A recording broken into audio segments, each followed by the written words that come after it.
Good morning, good morning, good morning. We're doing the quick walkthrough of the week 2 notes. Just keep in mind that these notes or these assignments were kind of given to me and I have tailored them to what we have covered.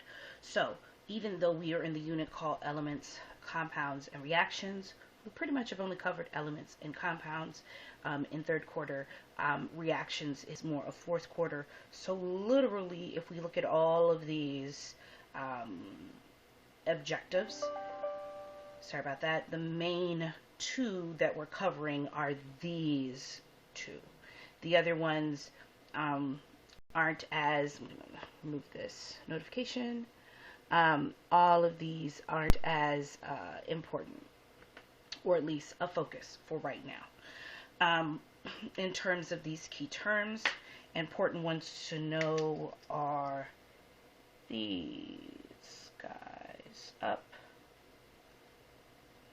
I also would add subscript, which is the little number down low, like H2O, and superscript, which is like when we talk about magnesium 2+. Okay, so I'm going to try to zoom through this as fast as possible before the kids wake up and interrupt me in conversation. So basically, we have elements. Elements are a single type of atom, so just one type of atom. Think like hydrogen, oxygen, any of these things on the periodic table. They become compounds when we put two or more together, bonded. And when we say bonded, that word bonded has to do with a sharing or reciprocation of electrons. Okay, hold on one second.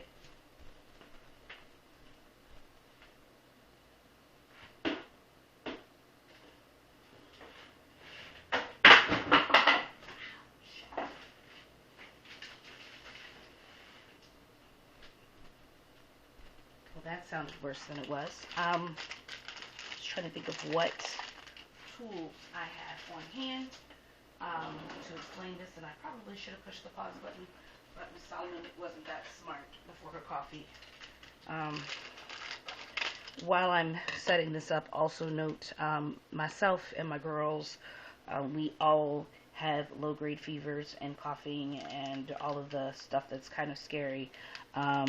We are all a little fatigued, so I'm working a little slower than normal getting things done, so I apologize. So if you could imagine that each of these little pieces were individual elements on the periodic table, and let's just say for the sake of argument that this is H2O, okay, where each H is bonded directly to the O. This thing, when it's stuck together and doesn't come apart easily, and when it starts to act like its own separate thing, that's the point where we would consider it to be a compound. Okay, if it just falls apart or each of these things have the same old properties, then we don't really consider it to be a compound. Okay, all right, so when they talk about oxidation number is the same as charge. So when we talk about Na plus, the plus one part is the oxidation number. Or when we talk about Al being a 3+, then we're talking about its oxidation number. Oxidation number is just a nice way of saying charge. It turns out that sometimes things get bonded to oxygen, like phosphate, sulfate, sulfite. Some of you who were working pretty diligently at the end of, well, before we were released, you have experienced or seen that you can have more than one compound with oxygen, and so that's where the term oxidation number comes from. But the important piece for us is that oxidation is the same as charge. So then it starts to go through the different families. Basically, only a few of the families have names. Group 1 is the alkali metals. group 2 is the alkaline earth metals. This name alkali is where we get the term lie from.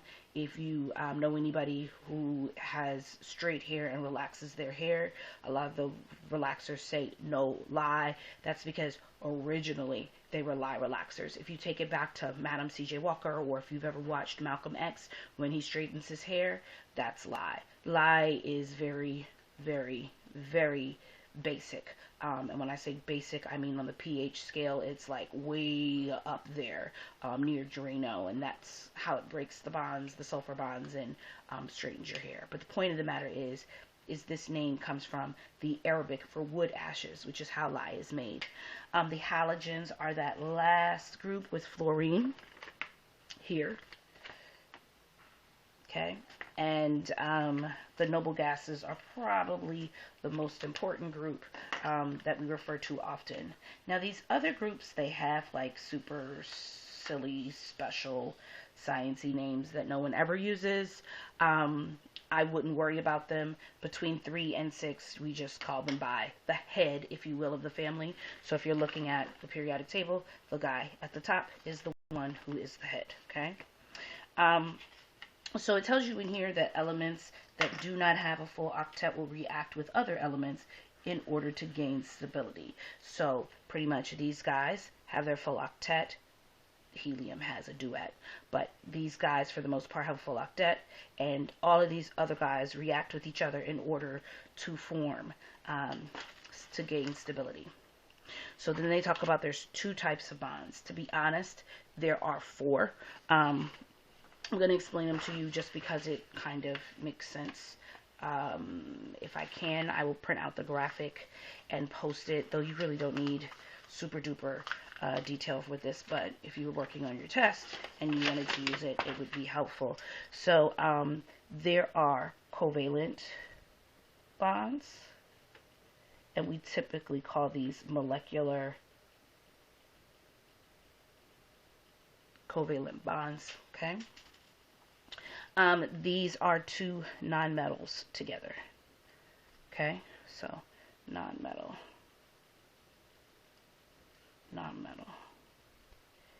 Example is H2O, okay? They are sharing electrons almost equally, okay?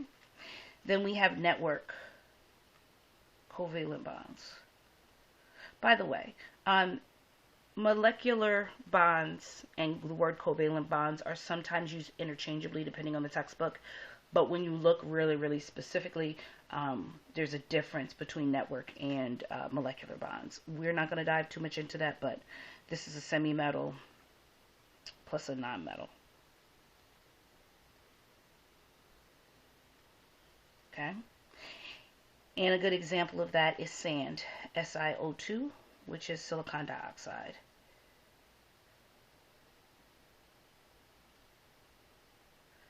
By the way, this is water, but its real name is dihydrogen monoxide. Then we have things that are metallic bonds. Metallic bonds are metal plus metal.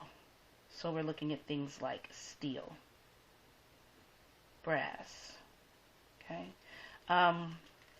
And then we have ionic bonds, which are a metal plus a non-metal metal. So with ionic bonds, you tend to have 2 things with very different electronegativities from across the periodic table. From covalent bonds, you tend to have 2 things with very similar high electronegativities. Metallic bonds tend to be things in the middle that are similar electronegativities but low. Because they are similar electronegativities but low, their electrons kind of float on the outside. And then your molecular covalent bonds are like a non-metal with one of these stair steppers, okay? And if you can see it, all of these are brown, like a very light, a dark brown, almost black. It's kind of hard to see, but it's not the same as this black. So you can tell my semi-metals from where they are. in the middle. Okay, now why is this important? Because how they behave is important. Now in this class, we pretty much focus on ionic bonds, and then we group all of these together, covalent bonds. It's really 99% this, with every now and then one of those thrown in. The naming systems are different, and we'll talk about that later, but basically the naming systems of these are the same, and the naming system of this is very different. This is just the name, the metal, the non-metal, add IDE. This one is the one that considers prefixes. So if you see prefixes, you pretty much know it's a covalent compound. All right, let's go back through this. So moving forward, and I know this is a little bit longer of a video, but I want to make sure that I address everything. So with covalent bonds, most of you know that the prefix co means together, valent means to share. And so as a result,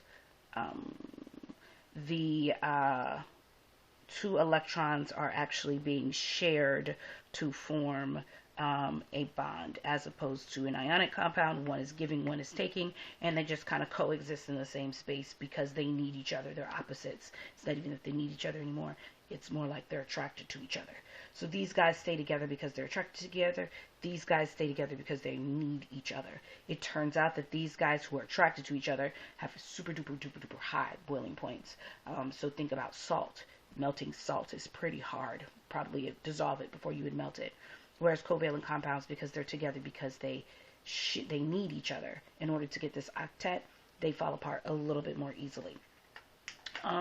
Then it goes on to show you how to do the crisscross method in order to form your compounds, which basically the whole goal is to create a formula unit, because these guys actually form crystals. And so when you think about a single salt crystal, NaCl, it is millions and millions and millions and millions of NaCl, NaCl, NaCl, all lined up and stacked up in a row, over and over and over and over again, repeating each other.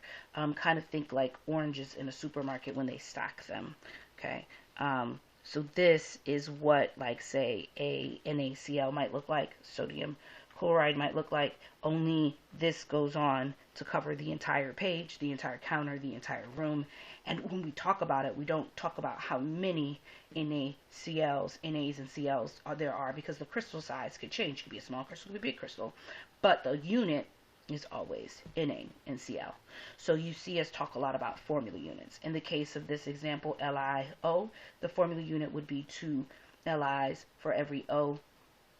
Oftentimes, these crystals kind of change, excuse me, shape, and they look a little bit different. I'm trying to come up with an image for you so you could imagine what Li2O would look like. And so when we talk about a formula unit, that would be this, 2 Lis and an O. Okay, but the truth is this crystal extends on together forever. So that's why, well, technically not forever, but really, really far.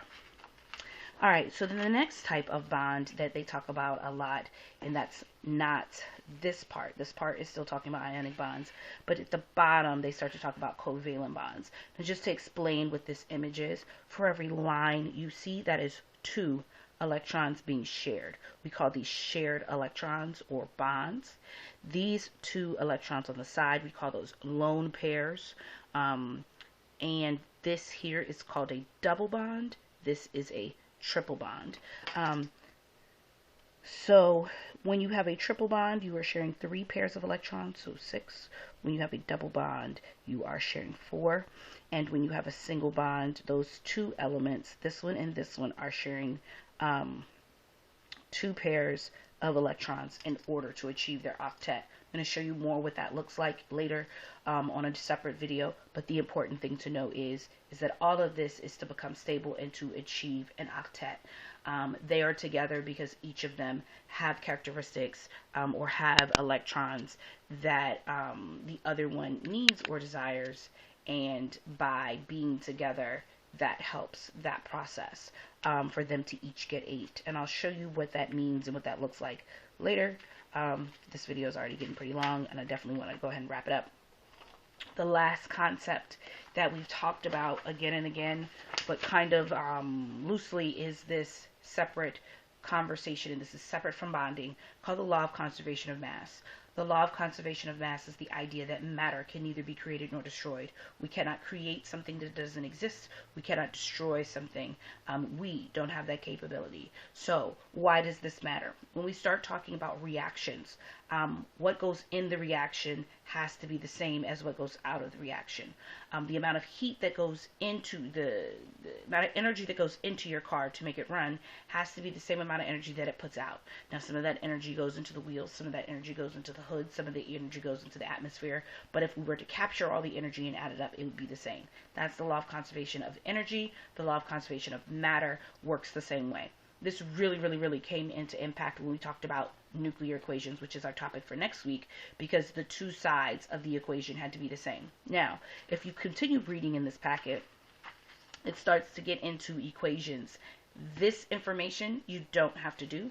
This information is stuff we haven't discussed, and so I'm not going to expect you to do it as of now. I don't know what happens after April 27th if we are still out of school. But if, as of right now, you don't have to worry about it. When you get ready, if you are at home, so you got the packet and you're doing the packet, the questions here, you only have to focus on these 3 questions here. Well, it's not 3, it's actually like 6 questions. These are the only 6 questions you have to focus on. You do not have to focus on any of these. If you are doing this online, it turns out that you only have to do the first set of reviewing key terms, which actually are these exact questions, and you don't have to worry about this one. I'm not going to make you dig and find that one. But if you're working on the packet and you're turning in a packet, this is what you want. If you're turning it in online, just make sure you're doing that first set of reviewing key terms.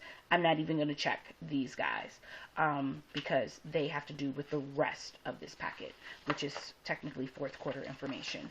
All right, so I know this was a little bit of a long video. Technically, we would teach covalent and ionic compounds in 2 separate videos, so I apologize for the length of the video.